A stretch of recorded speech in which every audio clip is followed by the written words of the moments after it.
የሁለት ቁጥሮች ብዜት 120 ነው። የሁለት ቁጥሮች ብዜት። ስለዚህ እነዚህ ቁጥሮች ስለማናውቃቸው እንስጥ።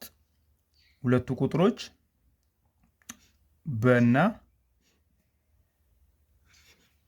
ለብለን እንውሰዳቸው እነዚህ ሁለት ቁጥሮችን። ስለዚህ በ ሲባዛ ለ ስንት ሰጠኝ? 120 ይላል። እዚች ጋር የሁለቱ ቁጥሮች ብዜት 120 ነው አለ። የእያንዳንዳቸው ስኩዌር ድምር ደግሞ 289 ነው። ያ ማለት በን ስኩዌር ስናደርገው ሲደመር ለን ስኩዌር ስናደርገው 289 ይሰጣል። ስለዚህ የተጠየቅነው ጥያቄ ምንድን ነው? የሁለቱ ቁጥሮች ድምር ያ ማለት በ ሲደመር ለ ስንት ይመጣል ነው። ይህንን የተጠየቅነው።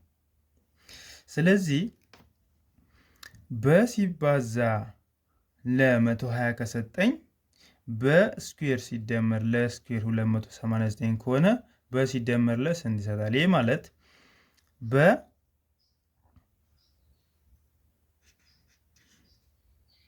ሲደመር ለ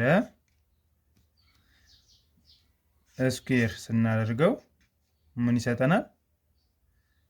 በስኩዌር ሲደመር 2 በስኩዌር ሲደመር 2 በ ለ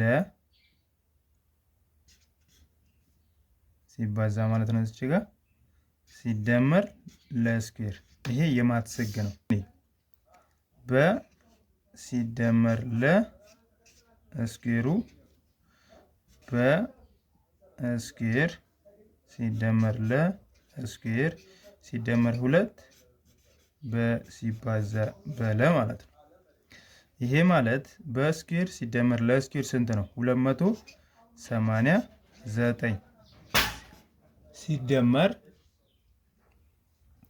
2 በሲባዛ ለ ማለት ደግሞ 120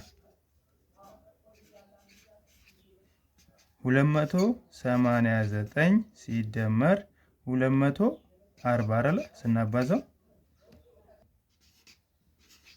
529 ይመጣል ማለት ነው።